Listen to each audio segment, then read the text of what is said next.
बैठ के पढ़ो। Okay, yesterday we have started a topic elastic potential energy. As I said, पहले मैंने बताया gravitational potential energy. The energy stored in any body because of some height with some reference, that is our ground level, is called gravitational potential energy. Here elastic potential energy, the body, the energy stored in a body because of its position. Okay, because of its position. Like we have talked about the spring. If I compress a spring or stretch a spring, okay, तो ये अपना position से कुछ ना कुछ distance आगे हो जाएगा या पीछे हो जाएगा, and it will receive some work.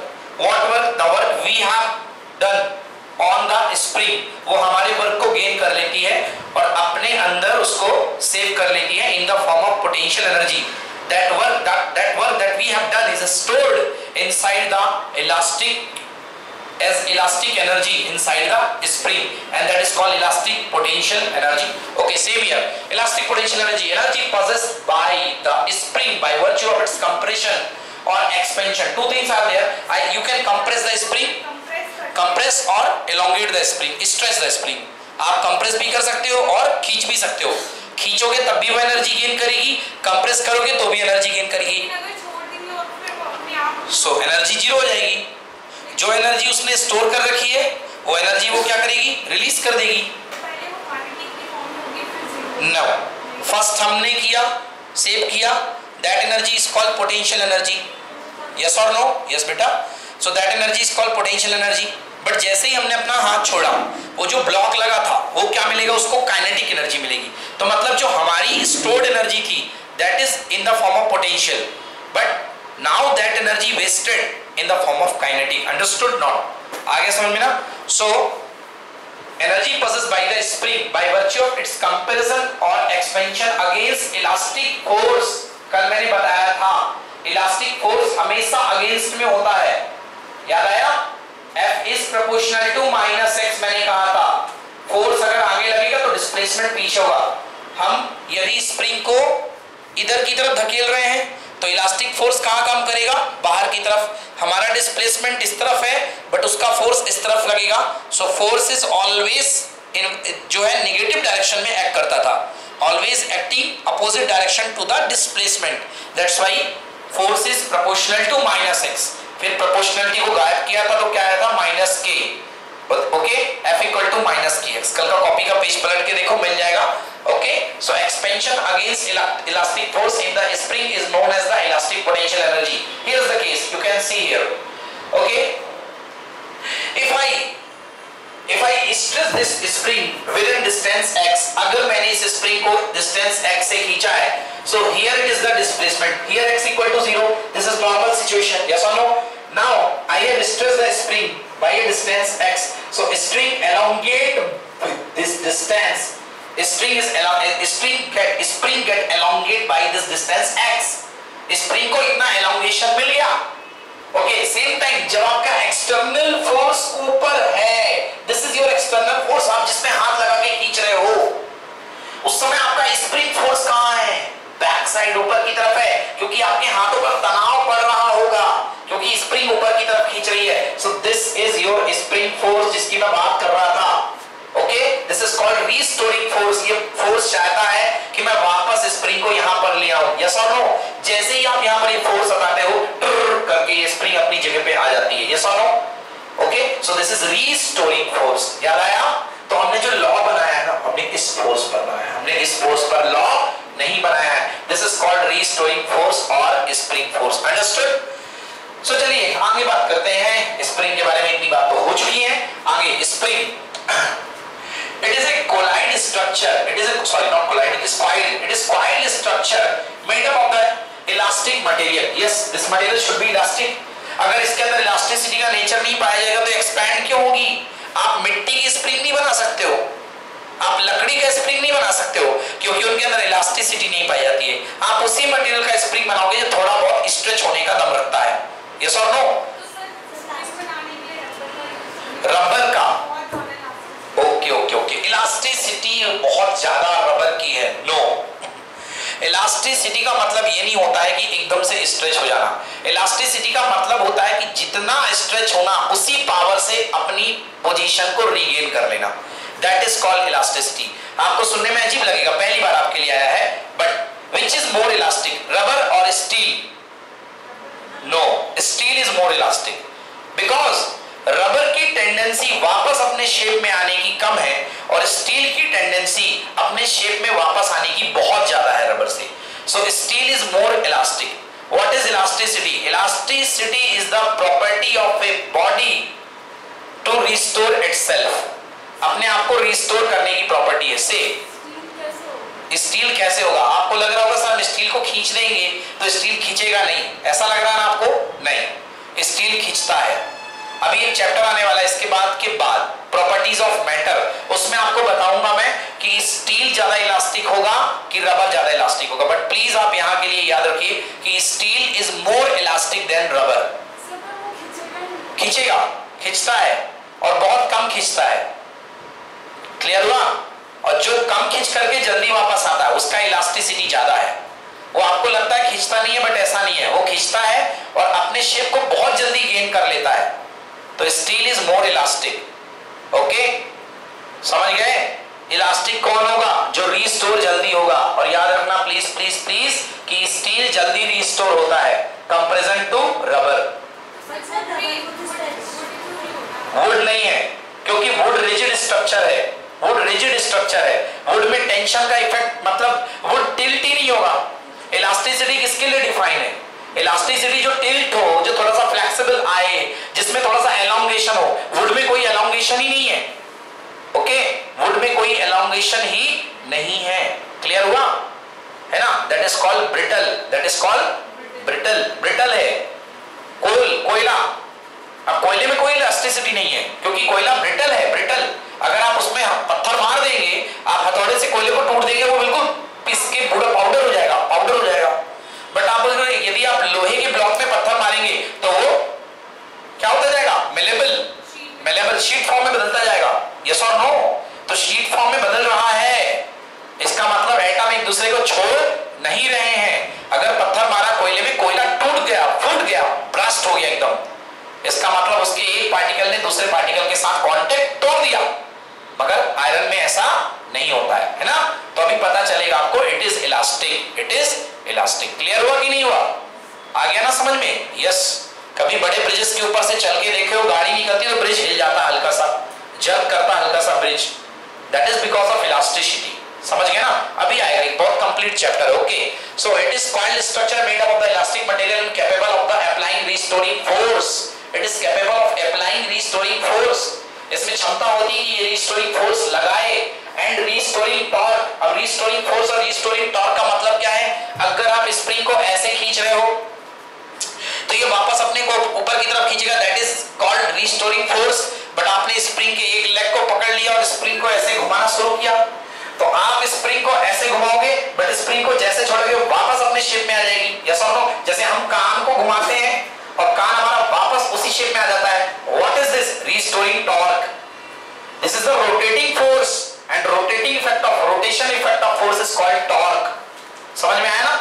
Force के दो इफेक्ट होते हैं। ये देखिए, ये है फोर्स का स्लाइडिंग इफेक्ट है, मैं फोर्स को उठा रहा हूं इस बॉडी को, ये स्लाइडिंग इफेक्ट है। बट यदि मैं इसको घुमाऊं तो ये कौन सा है? टॉर्क है। This is called rotational effect, that is called torque. Clear not clear? Okay, yes, from original state when force F is applied at the one end of the spring parallel to the length, then keeping the other end fixed, this spring expand or contract develops a restoring force Fr which balance the force in equilibrium. In increasing applied force, spring further expand in order to increase the restoring force for balancing the period applied force. मतलब जितना आप action force बढ़ाएंगे उतना ज्यादा restoring force बढ़ेगा। ये जानते हो आप, प्रैक्टिकल की बात है। आप जितना नीचे खींचोगे आपकी उंगलियों में ऊपर की तरफ उतना ही टेंशन पड़ेगा अंशिका। आप जितना नीचे खींचोगे ऊपर की तरफ उतना ही रीस्टोरिंग फोर्स मिलेगा आपको। क्लियर ना? Thus, restoring force developed within the spring is directed proportional to the extension produced in the spring. मैंने यही बताया था, restoring force is proportional to displacement produced by you. आप जितना ज्यादा उसको elongation दोगे उतना ज्यादा फोर्स डेवलप होगा। Fr is equal to kx. Fr is equal to kx. Whether I suppose take here minus sign because both are in opposite direction. Restoring force act करता है ऊपर, अगर आप इसको नीचे खींच रहे हो तो। यस और no? Fr equal to minus kx. This is called restoring force. For spring, this is called spring force. Fs equal to spring, S for spring equal to minus kx. Yes or no? अगर magnitude ले लोगे spring force का, direction को भूल जाओगे, that is equal to what? kx. क्या होगा ये? kx. क्लियर हुआ? तो ये हो जाएगा अपने पास kx. Okay, now what is k? What is k? Listen here, k. So you know F restoring force is equal to k time of x. Restoring force का magnitude is equal to k times of x. So k is equals to Fr upon कितना? x. K is equal to Fr upon x. K is equal to Fr upon x. Now, so यदि आप x को ले लो 1, x को ले लो कितने unit? 1 unit और 1 metre. Okay, x को ले लो आप 1 unit. 1 unit. Then what is k? K is equal to Fr upon 1. This means k is equal to Fr. Now you can say the direction of the k. Force constant. What is the force constant? Answer. Force constant is the amount of the restoring force. The amount of the restoring force. Force constant वो amount है restoring force का. That is acted, जो तब act करता है जब आपने spring को कितना खींच लिया हो? 1 मीटर, 1 यूनिट. निशा, अप्लाई देखिए, यहां पर आपने कितना दिया? x, 1 यूनिट दिया. मुस्कान, आपने x कितना दिया? 1 यूनिट. तो आपके 1 यूनिट देने पर k किसके इक्वल हो गया? Fr के equal. So numerically, mathematically what is k? k is equal to the value of the restoring force. K is the value of the restoring force when you produce an elongation of how much unit? 1 unit. Okay, answer. Hence force constant of spring may be defined as the restoring force developed within the spring when length is changed by unity. Important question लिखिए, what is force constant? Question is what is force constant? So force constant of the string or spring, force constant of the spring, here it is called force constant. In the case of spring it is called spring constant.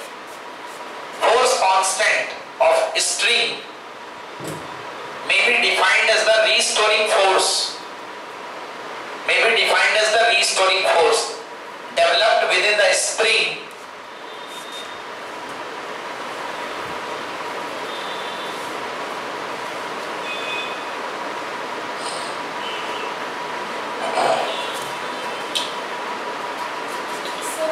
Yes.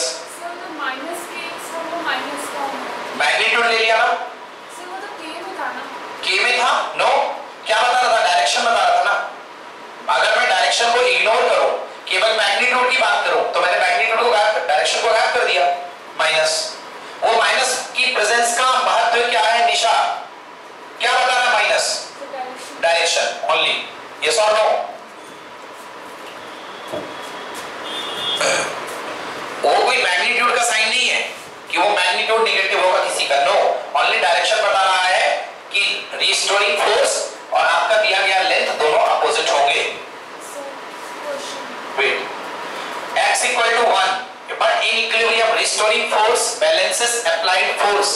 F equal to, yes, यहां तक आ गया समझ में. But you know कि आप जितना force लगाते हो उतना ही रिस्टोरिंग फोर्स होता है. कोई ये नहीं कह सकता है कि रिस्टोरिंग फोर्स और ये फोर्स इक्वल नहीं होंगे. बिल्कुल इक्वल होंगे, क्योंकि आपने जितना फोर्स लगाया उसी अमाउंट का रिस्टोरिंग फोर्स जनरेट होता है. समझ में आया ना? तो अभी तक आप जो लिख रहे थे F restore equal to kx, आप इसको लिख सकते हो F external इक्वल टू कितना? kx, क्योंकि अमाउंट वाइज ये दोनों इक्वल है कि अनइक्वल? इक्वल है. तो आप यदि k की कैलकुलेशन करना चाहो तो आप ऐसे भी कर सकते हो. What is k? k is equal to F external upon कितना? x. k is equal to F external upon x. Same, this is important. ये रबर, स्प्रिंग, स्ट्रिंग, तीनों में, रबर में भी, स्प्रिंग में भी, स्ट्रिंग में भी, समझ गया ना? हर केस में होता है, सभी में. कोई भी बॉडी जिसमें इलास्टिसिटी है सब में होता है. स्प्रिंग में इलास्टिसिटी है? जी है. रबर में इलास्टिसिटी है? हाँ है. अब तक आपको लगता था कि एक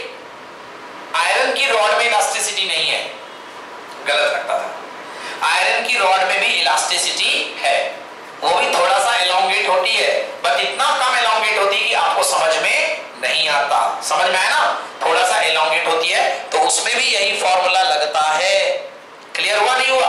बट आपको मोस्ट कॉमन लगाना पड़ेगा स्प्रिंग में। किसमें लगाना पड़ेगा? स्प्रिंग में। Don't worry. क्लियर हुआ कि नहीं हुआ? ठीक है ना। तो लिखा हुआ है hence force constant of spring, spring whatever, spring ले लो, स्प्रिंग ले लो, स्प्रिंग मतलब धागा, मेटेलिक की बात हो रही है, may also be defined as the force required to change its length by unity in equilibrium. Any point जहां समझ में ना आया हो प्लीज बताइए मुझे, मैं फिर से डिस्कस करूं। कोई पॉइंट बेटा कहीं पर क्लियर करना है? आ गया? पूरा क्लियर हो गया? ओके।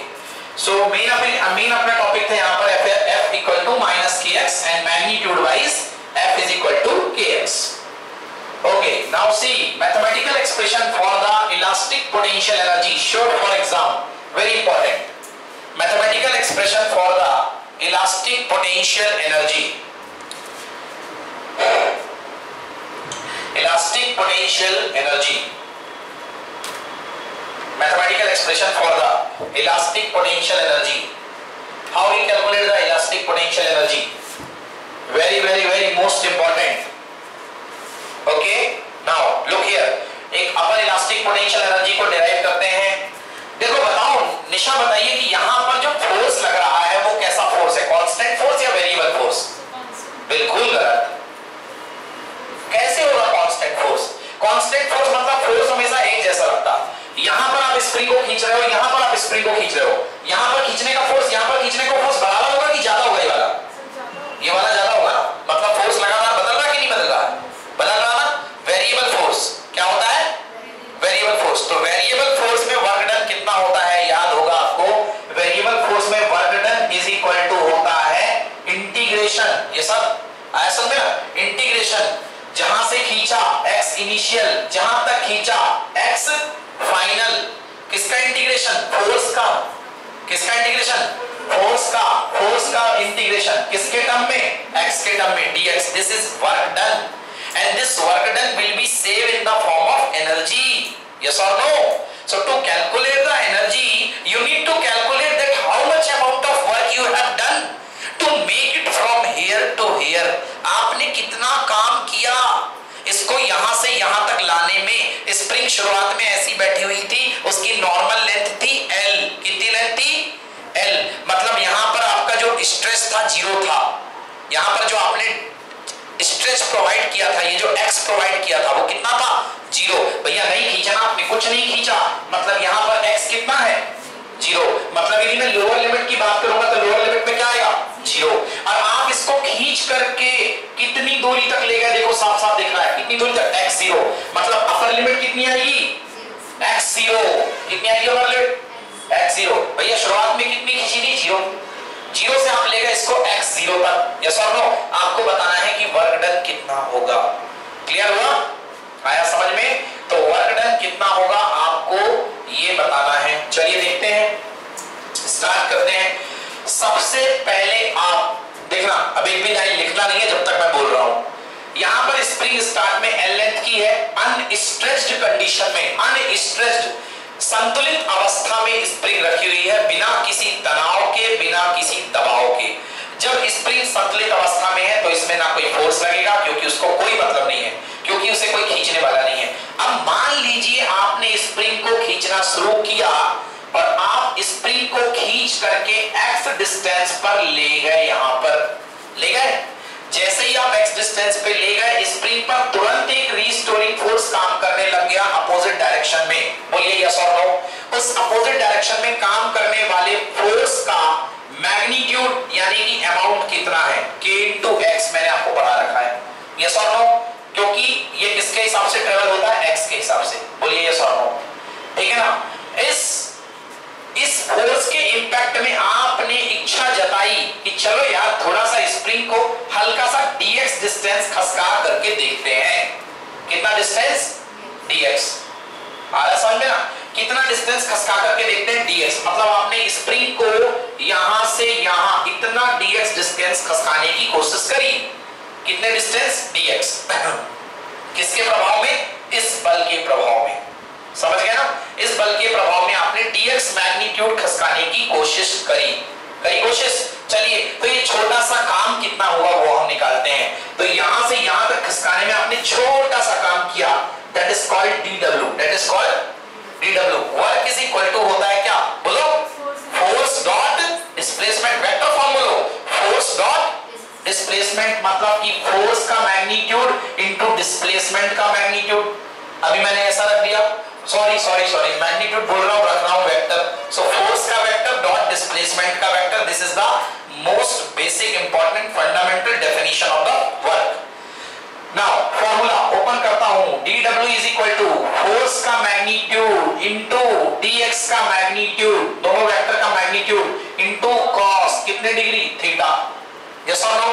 देखिए फोर्स कितना लग रहा है, फोर्स लग रहा है पीछे की तरफ, कितना है फोर्स का मैग्नीट्यूड, kx, कितना है मैग्नीट्यूड, मैग्नीट्यूड लगा के रखा हूं, मैग्नीट्यूड है kx, इनटू डिस्टेंस कितना खसकाया भैया, dx, मैग्नीट्यूड कितना डिस्प्लेसमेंट का, अभी तो थोड़ा सा खसकाया ना। एंगल देखिए, फोर्स लग रहा है पीछे, डिस्प्लेसमेंट लग रही है आगे, एंगल कितने degree, 180 degree, into cos of 180 degree, answer minus kx, because cos 180 equal to -1 minus of kx dx। What is this, नन्हा सा काम, छोटा सा काम हमने किया dx डिस्प्लेसमेंट खसकाने में, समझ में आया ना। यहां पर माइनस क्यों लिया, बिकॉज दोनों के एंगल अपोजिट है, ठीक है ना। एकदम क्लैरिटी से करना डेरिवेशन, फोर्स का मैग्नीट्यूड लिया, डिस्प्लेसमेंट का मैग्नीट्यूड लिया। बहुत सारे बच्चे क्या करते हैं, यहां फोर्स की जगह माइनस kx ले देते हैं। अरे भैया मैग्नीट्यूड आता तो मैग्नीट्यूड रखो ना, क्यों रखते हो माइनस kx। चलो हो गया, ये हो गया फोर्स का वर्क डन, ये हो गया वर्क डन अपना। ये छोटा सा वर्क डन है या पूरा वर्क डन है, अच्छा पूरा है, छोटा सा वर्क डन है, हमको पूरा वर्क डन निकालना है। तो वेरिएबल में, वेरिएबल सिस्टम में छोटे से पूरे के लिए जाने के लिए क्या करते हैं, इंटीग्रेशन या डिफरेंशिएशन, इंटीग्रेशन। ओके, तो total work done is equals to integration of DW, बोलो dx का इंटीग्रेशन होता है x, तो W कब मिलेगा, जब आप DW का इंटीग्रेशन कर दोगे, dx upon x जो होता है log x, इंटीग्रेशन dx upon x। एक्चुअली वो dx upon x नहीं होता है, that is 1 by x dx होता है, that is called log x, समझ गए ना। Yes, so come back, total work is equal to integration of small work, छोटे छोटे वर्क को इंटीग्रेट कर दोगे क्या आ जाएगा, total work. Now put the value, integration, what is DW, minus of kx dx। Okay, limit लगानी पड़ेगी, जूही limit लगाइए। स्टार्टिंग पॉइंट कहां, x की वैल्यू, dx कहां से स्टार्ट हो रहा है, नीचे से, मतलब कितने से, 0 से, वेरी गुड। कहां तक जा रहे हो, 1, क्या कहां तक गए हो, x नॉट तक, अभी बना था ना पीछे, हाँ हाँ बता रहा हूं। Yes, this is small work ना, स्मॉल वर्क से पूरा वर्क चाहिए तो क्या करना पड़ेगा, छोटे से वर्क का इंटीग्रेशन या डिफरेंशिएशन, इंटीग्रेशन कंप्लीट करके देता है, integration is the sum, integration is the sum, तो आपको कंप्लीट करके देता है। तो इंटीग्रेशन क्या आपने, DW का integration, what is the value of DW, minus kx dx, but limit लगानी पड़ेगी निशा, बताइए dx वेरिएबल x है, कहां से स्टार्ट किया आपने खसकाना, 0 से, कहां तक गए, x0 फाइनल, ये केवल बीच की कड़ी थी, इसका इस्तेमाल किया हमने, है ना। तो x0 क्लियर हुआ। Now what is this, minus के बाहर ले लीजिए, माइनस के आपने बाहर ले लिया, माइनस के बाहर ले लीजिए, माइनस के बाहर ले लिया। ओके, नाउ हाँ जूही, x का integration x square upon 2, limit 0 to what, x not.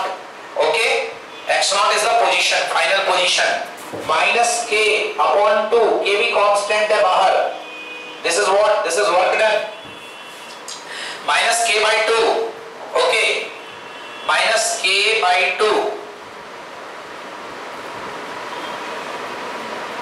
Clear, x square by 2, yes, upper limit x naught का स्क्वायर माइनस 0 का square, that is equal to work done is equal to minus of k by 2, x naught square, x naught square, x naught square minus k by 2 x naught square. अच्छा अब देखिए, this is work done by us, हमने काम किया, work done is equal to minus k by 2 x naught का square. ये negative sign आ रहा है, कल भी आ रहा था, याद है? कल भी आ रहा था नेगेटिव साइन, क्योंकि हमने सिस्टम में काम किया, याद आया? जब भी नेगेटिव साइन आता है मतलब हमने वर्क दिया। हेलो, हमने वर्क क्या किया? दिया। समझ में आया ना? नेगेटिव साइन आ रहा है, हमने वर्क दिया, तो जितना दिया उतना ही तो स्टोर करेगी, जितना काम किया उतना ही तो स्टोर करेगी। सो what is electric potential energy? देखिए यहाँ पर बिना बताए इन लोगों ने माइनस के है और सीधे लिमिट दुनिया पुट करती है ऊपर से नीचे, इन्होंने पुट कर दिया नीचे से ऊपर। That is wrong. Okay, first upper limit आएगी, बाद में लोअर लिमिट आएगी, जैसे हमने पुट किया। फर्स्ट इज अपर लिमिट, बाद में lower limit. So this is what, this is our work. Why it is negative? Because we giving the work, हम वर्क दे रहे हैं, तो वर्क स्टोर कौन कर रहा है? स्प्रिंग। कौन स्टोर कर रहा है? स्प्रिंग। कितना स्टोर कर रही है? इतना ही स्टोर कर रही है। So work energy store is denoted by U. Potential energy के लिए यू डिनोट होता है, U. It is called elastic potential energy, that is equal to half k x naught square. कब? जब आप इसको एक्स नॉट डिस्टेंस तक खींचे हो, half k x naught square. This work was stored in the body, in the form of elastic potential energy। ये जो हमारा किया गया काम है ये इसमें स्टोर हो जाएगा। इसको नेगेटिव क्यों नहीं लिया? क्योंकि काम हमने किया, हमारा काम कैसा है? नेगेटिव। हमने काम नेगेटिव किया ना, तो उसमें स्टोर कैसा होगा? पॉजिटिव। यस और नो? हमने काम किया नेगेटिव, हमने सिस्टम के अगेंस्ट काम किया, यस और नो? इसलिए तो हमारा वर्क डन नेगेटिव आ रहा है। हमारा वर्क डन नेगेटिव क्यों आ रहा है? इसका जो पहली क्लास में बच्चे बैठे थे वो जान पा रहे होंगे। देखिए, हमारे वर्क डन के लिए फोर्स कहां लग रहा था? पीछे। हमने डिस्प्लेसमेंट कहां खसकाया? आगे। मतलब हमने कैसा काम किया? नेगेटिव वर्क डन, क्योंकि एंगल कितना था? नेगेटिव। पर हमने काम तो किया ना, समझ गया ना? नेगेटिव वर्क डन कभी भी आ रहा है मतलब हमने एनर्जी दी है उसको। क्लियर हुआ? हमने वर्क किया, तो answer equal to half k x not का स्क्वायर। अभी भी क्लियर नहीं हुआ क्या? कल भी हुआ था ना, माइनस mgh। हमने वर्क किया, किस पर काम किया? ग्रेविटी पर, याद आया? और ग्रेविटी ने उतनी एनर्जी स्टोर कर ली। Clear not clear? आगे समझ में? हाँ बेटा बोलो। सर मतलब अगर हम लोग वर्क करेंगे तो जो वर्क होगा वो नेगेटिव में आएगा। अगर हम सिस्टम के अगेंस्ट वर्क करेंगे, सिस्टम के अगेंस्ट, तो वर्क डन क्या होगा? नेगेटिव में आएगा। अब हम सिस्टम के अलोंग वर्क करेंगे। देखो, दो चीज होती है, सिस्टम पर काम करना और सिस्टम का आपके ऊपर काम करना। मतलब आपका सिस्टम के ऊपर काम करना और सिस्टम का आपके ऊपर काम करना। इस सिचुएशन को देख करके बोलो, यहां पर आपने सिस्टम पे काम किया या सिस्टम ने आप पे काम किया? आपने सिस्टम पे काम किया, तो आपकी मेहनत लगी ना, आपकी मेहनत लगी ना, तो आपकी मेहनत लगी मतलब आपका काम खर्च हुआ, तो आपका काम खर्च हुआ तो आपकी एनर्जी क्या हुई? नेगेटिव। बट सामने वाली की एनर्जी बढ़ी ना, समझ में आया ना? मैं आप पर काम कर रहा हूं तो मेरी एनर्जी का लेवल क्या होगा? डाउन। बट आपकी एनर्जी का लेवल क्या होगा? आप। समझ में आ गया ना?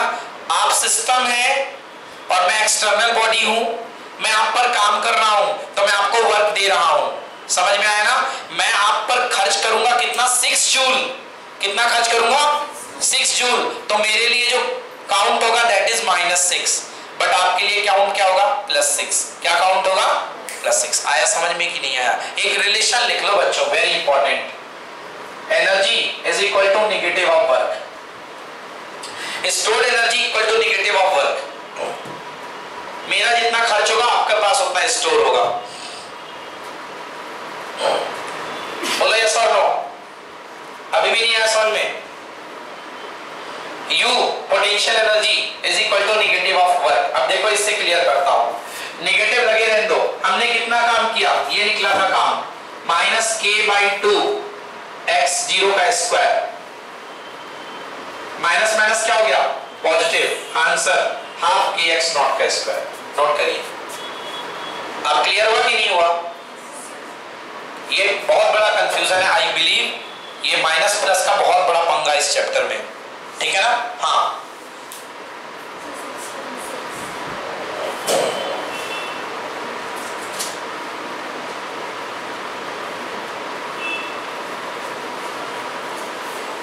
Okay. NCERT question example number 6.6, okay, start कर रहे हैं एनसीईआरटी क्वेश्चन। एग्जांपल नंबर 6.6 है।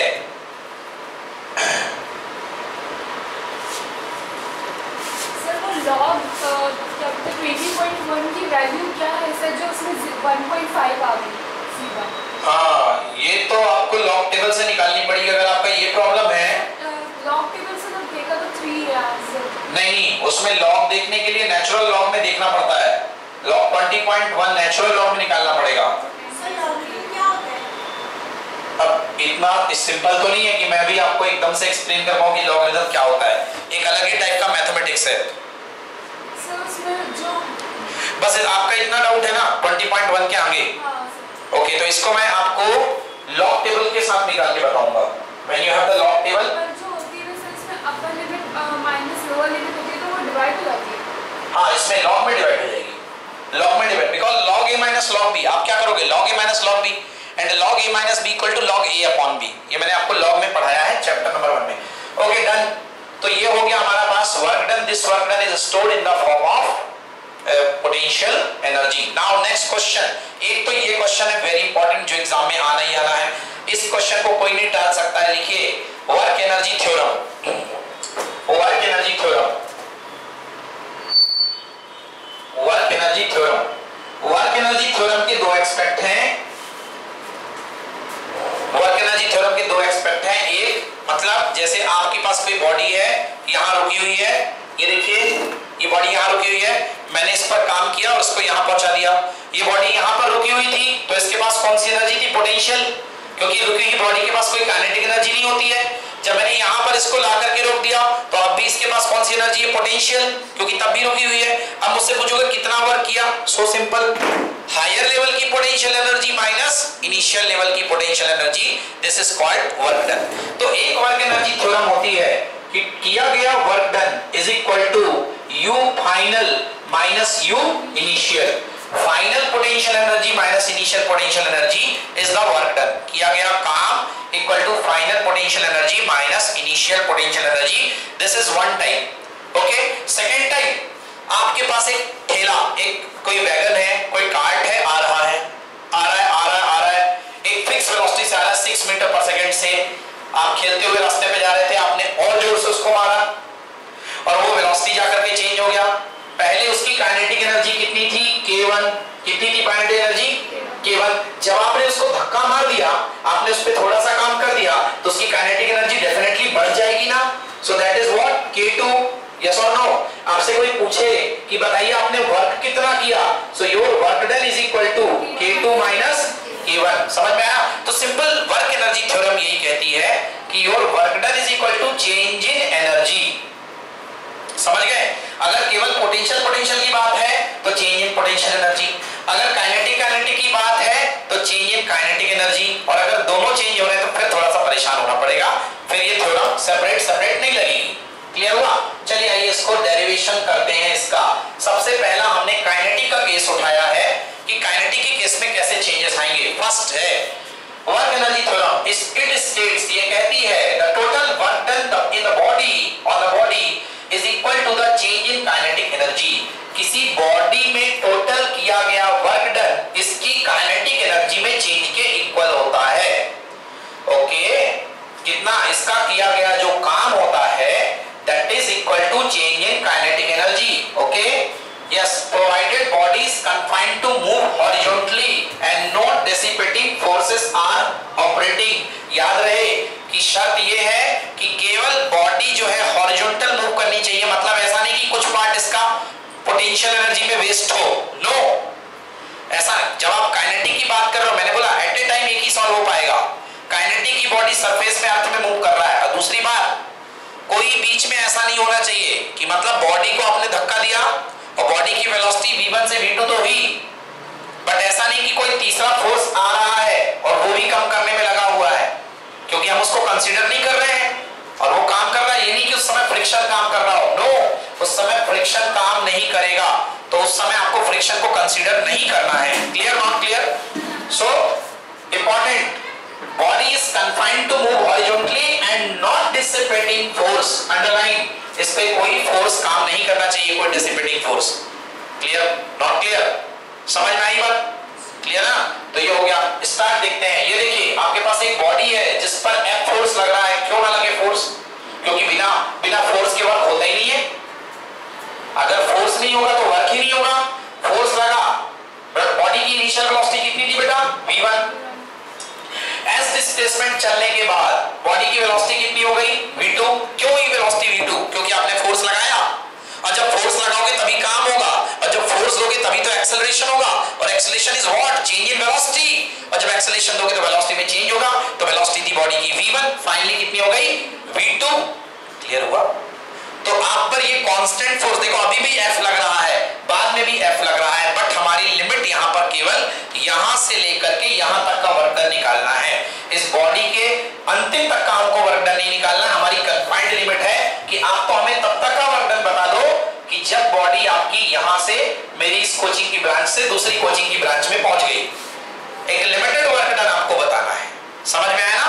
आपको यहां से लेकर के यहां तक का वर्क डन बताना है कि ये वर्क डन कितना हुआ। Okay, what is work? Work equal to force into displacement.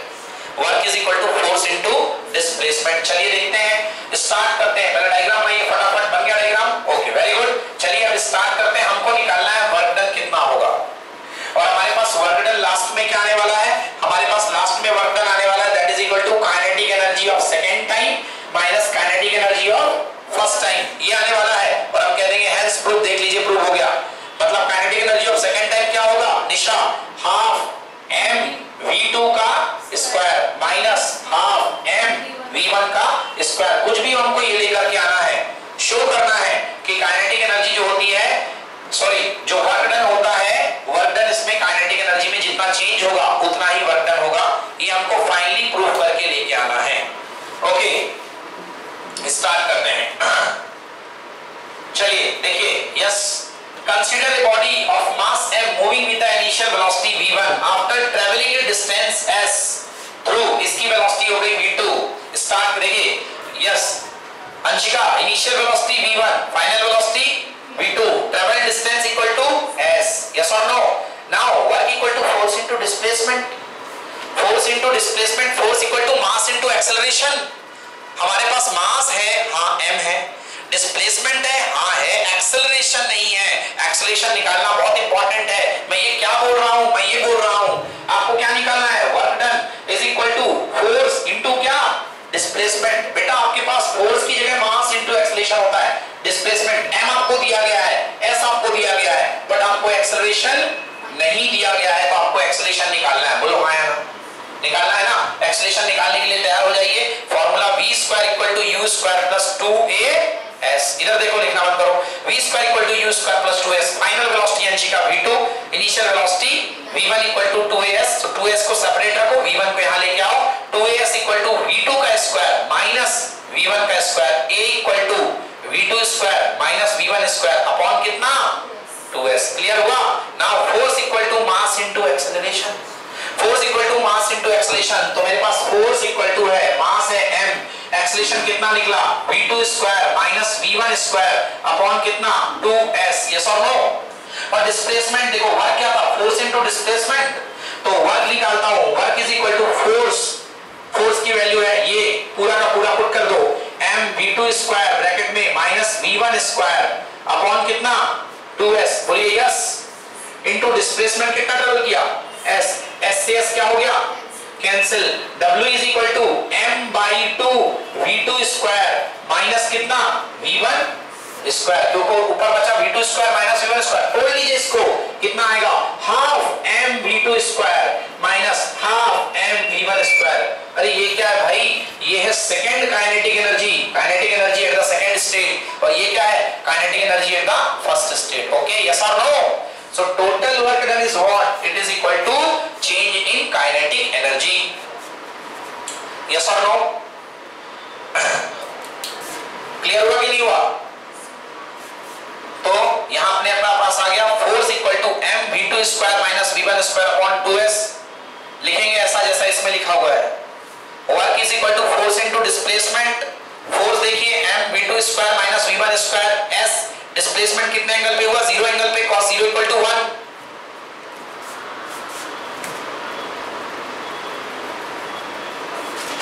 ठीक है, तो finally K2 minus K1, so work is equal to delta K। बताइएगा कहीं पर प्रॉब्लम है तो। अब लिखो क्या हुआ, कोई प्रॉब्लम? यही लिखना था ना, ये दोनों सेम है, समझ में आ रहा है, अलग तो नहीं है? हाँ, बस इसमें ज्यादा अच्छा कर दिया मैंने। फोर्स डॉट डिस्प्लेसमेंट, फोर्स की वैल्यू ये आई, डिस्प्लेसमेंट है dot S into cos zero.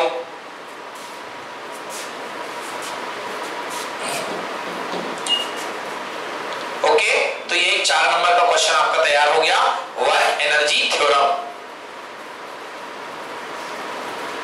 चलिए नेक्स्ट देखिए, ये पार्ट लिख लिया। Okay, so what is work done? Work done is equal to change of kinetic energy. Work done is equal to change of kinetic energy. Okay okay, next principle of conservation of energy. Next topic, principle of conservation of energy. Principle of conservation of energy. Energy, यहां पर हम principle of conservation of energy पढ़ रहे हैं, but कौन सा conservation of energy पढ़ रहे हैं? Principal of conservation of mechanical energy. Mechanical energy, अरे भैया ये मैकेनिकल एनर्जी का कंजर्वेशन लॉ क्या कहता है? ये मैकेनिकल एनर्जी का कंजर्वेशन ये कहता है, 2 मिनट के लिए ध्यान दीजिए, बोर्ड पर मैं आपको लिख के बता रहा हूं। मतलब ये कहता है कि किसी बॉडी की टोटल एनर्जी जो होती है वो हमेशा कांस्टेंट रहती है, और काइनेटिक एनर्जी में और पोटेंशियल एनर्जी का सम होती है, केवल इनमें खिलवाड़ हुआ करता है। अगर मान लीजिए टोटल एनर्जी मान लो 20 है, किसी समय ये 20 है और ये कितनी है 0। अगर ये होगी 19 तो ये कितनी हो जाएगी 1। अगर ये हो जाएगी 11 तो ये कितनी हो जाएगी 9, और जिस समय ये 2 होगी तो ये कितनी हो जाएगी 18। आपको साफ साफ दिख रहा है कि ये वाली एनर्जी काइनेटिक घट रही है तो पोटेंशियल बढ़ रही है, और पोटेंशियल बढ़ेगी तो काइनेटिक घटेगी, मगर टोटल जो सम होगा दोनों एनर्जीज का हमेशा क्या होगा? इक्वल। क्या होगा? इक्वल होगा। क्लियर हुआ कि नहीं हुआ? आ गया ना समझ में? मतलब ये दोनों एनर्जी के बीच में बैलेंस चलता रहता है, कम ज्यादा होता रहता है, बट टोटल एनर्जी देखो यहां पर भी 20 है, यहां पर भी 20 है, यहां पर भी 20 है, यहां पर भी 20 है, मगर दोनों में अप एंड डाउन लगा रहता है। Clear not clear? समझ में आया ना? जैसे आप अपने सब्जेक्ट में बैलेंस बना के चलते हैं, आपकी पढ़ाई का स्टडी टाइम है 3 आवर्स। आज हमने 2 आवर्स इंग्लिश पढ़ लिए, चलो कोई बात नहीं, 1 आवर्स मैथ पढ़ लो, कल 2 आवर्स मैथ पढ़ लेंगे, 1 आवर्स इंग्लिश पढ़ लेंगे, है ना? बट टोटल आपका सम वही आता है। क्लियर हुआ ना? Okay, so this is called principal of conservation of energy. अब हम आपको एक एक्सपेरिमेंट के थ्रू बताने जा रहे हैं यहां पर कि कैसे देखिएगा हर पॉइंट पर एनर्जी वही रहती है। कौन सी एनर्जी? Total energy. आजकल देखना आप हर पॉइंट पर टोटल एनर्जी सेम बनी रहेगी, काइनेटिक एनर्जी और पोटेंशियल एनर्जी चेंज होगी, बट टोटल एनर्जी आपकी वही बनी रहेगी। कितनी? mgh। कितनी बनी रहेगी? mgh, जो भी है, जो भी आ रही है वो बनी रहेगी। आइए बात करते हैं इस पर। ओके, ये देखिए जी, आपके पास ये 3 सिस्टम है आपके पास।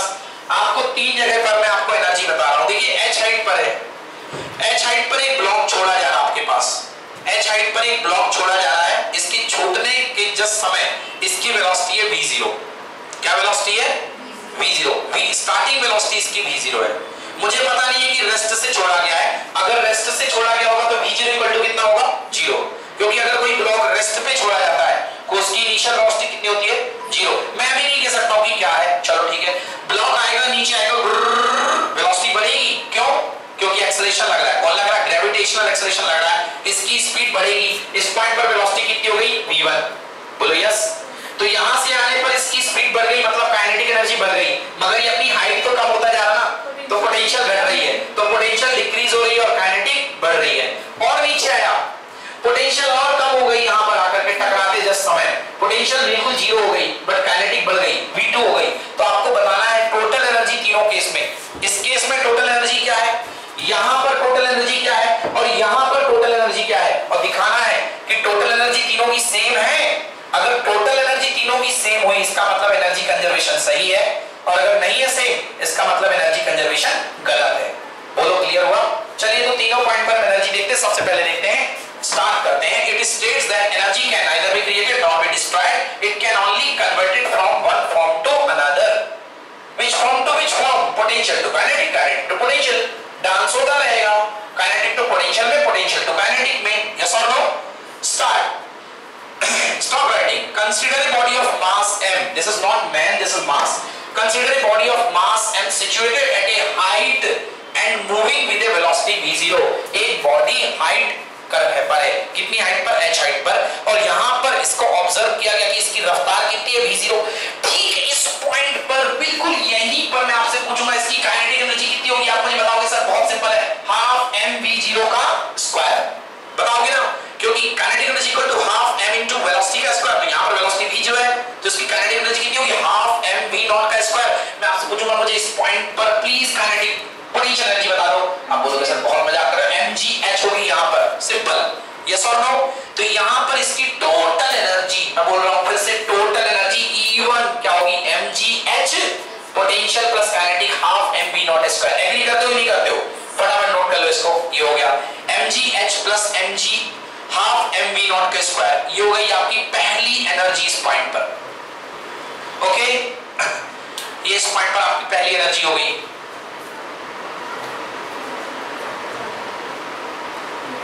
ओके? फिर आप क्या करते हो? इस पार्टिकल को आप नीचे लेकर के आते हो। देखो आपने वाई डिस्प्लेसमेंट पे गिरा दिया ना कि नहीं गिराया? आपने इस पार्टिकल को वाई डिस्प्लेसमेंट पर गिरा दिया है। अब मैं आपसे पूछूंगा यहाँ पर इसकी मेरे को पोटेंशियल एनर्जी बता दो प्लीज। तो आप मेरे को सर सो सिंपल, मास m है, ग्रेविटी अभी भी g है, बट पहले हाइट आपकी h थी, बट आपके पास हाइट कितनी है? h minus y। तो इस पॉइंट पर आपकी काइनेटिक एनर्जी हो गई mgh माइनस y। मैं बोलूंगा मुझे काइनेटिक एनर्जी बता दो, तो आप बोलोगे सर ठीक है, काइनेटिक एनर्जी भी हम आपको बता देते हैं, हाफ होगा m होगा, बट यहाँ पर वेलोसिटी चेंज हो गई है v1, वो हमको निकालना पड़ेगा। रुक जाओ, v1 स्क्वायर मत लिख देना, या लिख रहे हो तो एक मिनट, निकालना पड़ेगा हमको v1। कैसे निकालेंगे? देखिए v1 हम कैसे निकालेंगे, समझ में आ रहा नहीं यार? आ रहा है ना? यहाँ पर तो निकाल चुके, अब यहाँ पर आया तो काइनेटिक एनर्जी बढ़ेगी ना, क्योंकि बॉडी ने रफ्तार पकड़ ली है, बॉडी तेज होती जा रही है। यहाँ पर काइनेटिक एनर्जी बढ़ गई है, कितनी बढ़ गई है? वेलोसिटी चेंज हुई कि नहीं हुई है? अब मैं वेलोसिटी निकाल रहा हूँ इस पॉइंट पर, वेलोसिटी कैसे निकालूंगा? v equal to u plus at लगेगा क्या? नहीं लगेगा। मेरे को क्या लग रहा है? v square equal to u square plus 2as लग सकता है मेरे पास। तो देखो मैं final velocity v square equal to u square plus 2gh लग सकता है मेरे पास। बोलिए हाँ है ना? फाइनल वेलोसिटी v1 का स्क्वायर इक्वल टू u कितने से छोड़ा गया था? v not square 2 into g, तो g जिंदाबाद है। h के लिए क्या लग रहा है बेटा? y। कितना लग रहा है? y, okay? तो ये अपने पास आ गया, हाँ बेटा, v square v0 square plus 2gy, yes और नो? क्या पानी वाटर ले जाओ सर? नहीं है सर, बाद में भर के भी लाऊं। चलो ठीक है, ओके? तो v0 स्क्वायर प्लस 2gy, बोलिए यस और नो? तो यहाँ पर हाफ mv स्क्वायर होता बेटा, तो मैं v1 की जगह यदि लिख दूं v नॉट का स्क्वायर प्लस 2gy, कहिए कोई प्रॉब्लम? कोई प्रॉब्लम है क्या आपके पास? बिल्कुल प्रॉब्लम नहीं होनी चाहिए। अब देखिए जरा मैं इसको सॉल्व कर देता हूं, आपको बहुत अच्छा लगेगा। इसको मैंने सॉल्व किया तो आ गया mgh minus mgy plus half mv not का स्क्वायर, हाफ इंटू हाफ, बेटा 2 से 2 क्या हो गए? कैंसिल, प्लस कितना बचा? mgy। अच्छी खबर, mgy से mgy कैंसिल। देखिए कितना आ गया? अरे ये तो वही आ गया, mgh plus half mv not का स्क्वायर, सेम टू सेम। मतलब जितनी एनर्जी यहाँ पर है, टोटल एनर्जी वहां पर भी इतनी है। मतलब यहाँ पर एनर्जी E2 है, तो क्या देखा हमने? E2 equal to E1, yes और नो? टोटल एनर्जी सेम है, क्योंकि ये कैंसिल हो गया। बोलो यस, हाँ है ना? आ गया समझ में ना? अब थर्ड पॉइंट पर देखते हैं कि यहाँ पर कितनी एनर्जी होगी। देखिए अब थर्ड पॉइंट पर देखते हैं यहाँ पर कितनी एनर्जी होगी। अरे भैया बॉडी बिल्कुल नीचे आ चुकी है, यहाँ पर मैंने एनर्जी का नाम बोला E3। क्या बोला? E3। बॉडी बिल्कुल जमीन को टच कर चुकी है, जमीन को टच कर चुकी है, मतलब बॉडी की हाइट कितनी? तो पोटेंशियल एनर्जी कितनी? केवल बची है कौन सी एनर्जी? काइनेटिक। अब kinetic energy that is equal to half m, velocity का नाम दे दिया v2। अब v2 भी फाइंड करना पड़ेगा अपन को। चलिए v2 फाइंड करते हैं उसी फॉर्मूले से। तो v2 के लिए फिर से वही फॉर्मूला लिख रहा हूं, इधर देखो अंशिका, फॉर्मूला वही v square equal to u square plus 2as। बोलिए यस और नो? क्लियर हुआ कि नहीं हुआ? v square equal to u square plus 2as, ठीक है ना? v square final velocity v2 का स्क्वायर, u कितने से छोड़ा था भैया? v0 से छोड़ा था ना? v0 से छोड़ा था कि नहीं छोड़ा? छोड़ा था। प्लस 2 एक्सीलरेशन के नाम पे कौन काम कर रहा है? g, ग्रेविटी साइन ही बताया था, ग्रेविटी भी काम करेगी नीचे की तरफ और डिस्प्लेसमेंट भी काम करेगा नीचे की तरफ, तो वो भी माइनस जी, वो भी माइनस वाई। पिछले केस में भी वही हो रहा, मैंने लिखा नहीं था, माइनस से माइनस कैंसिल, यस और नो? हाँ, यहाँ पे भी देखो माइनस जी और माइनस वाई। अब आप बोलोगे सर माइनस वाई क्यों आएगा? क्योंकि ट्रेवल कितना होगा, माइनस वाई। अच्छा, मैंने यहाँ पे गलती कर दी बेटा, ओके बिल्कुल सही कह रहे हो सर, यहाँ पे माइनस एच आना चाहिए क्योंकि बॉडी तो पूरी की पूरी नीचे आ चुकी है ना। पिछले बार बॉडी ने वाई डिस्प्लेसमेंट ट्रेवल किया था, इस बार बॉडी ने पूरा ट्रेवल कर लिया। इसमें माइनस वाई इसलिए आया क्योंकि बॉडी ने ट्रेवल कितना किया, वाई। कहां ट्रेवल किया, डाउनवर्ड या अपवर्ड? डाउनवर्ड की डायरेक्शन क्या होती है, माइनस। माइनस से माइनस क्या हो गया, कैंसिल हो गया। तो 2GY ही था जिसको मैंने पिछले बार डायरेक्टली लिख दिया था, सेम था, बिल्कुल सही था, कोई दिक्कत नहीं था। तो इस बार देखिए, तो V2 is equal to V0 का square plus 2 into G into कितना H। नहीं है सब में V2 तो माना है ना, ओह सॉरी V2 का स्क्वायर ही है, okay. V2 square equal to V0 square plus 2GH। Clear not clear? अब V2 स्क्वायर की वैल्यू निकाल ली है, वहां पर रख दो कि ना रखूं?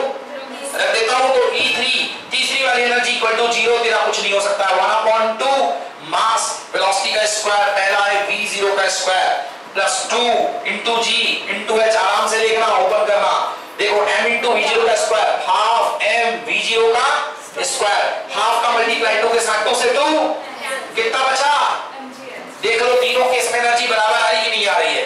तो केस 1 में पॉइंट 1 में यहां पर जो एनर्जी थी, पॉइंट 2 में यहीं पर एनर्जी है, तीसरे पॉइंट में भी यहीं पर एनर्जी है, मतलब तीनों लेवल की एनर्जी सेम होगी, अलग-अलग सेम होगी। मतलब टोटल काइनेटिक एनर्जी कभी भी टोटल एनर्जी कभी भी बदलती नहीं है। काइनेटिक और पोटेंशियल के बीच का डांस हमेशा होता रहेगा, वो कभी नहीं रुकेगा, मतलब टोटल एनर्जी हमेशा कांस्टेंट रहेगी। क्लियर हुआ? E1 equal to E2 equal to E3 लिखिए लास्ट में, E1 equal to E2 equal to E3।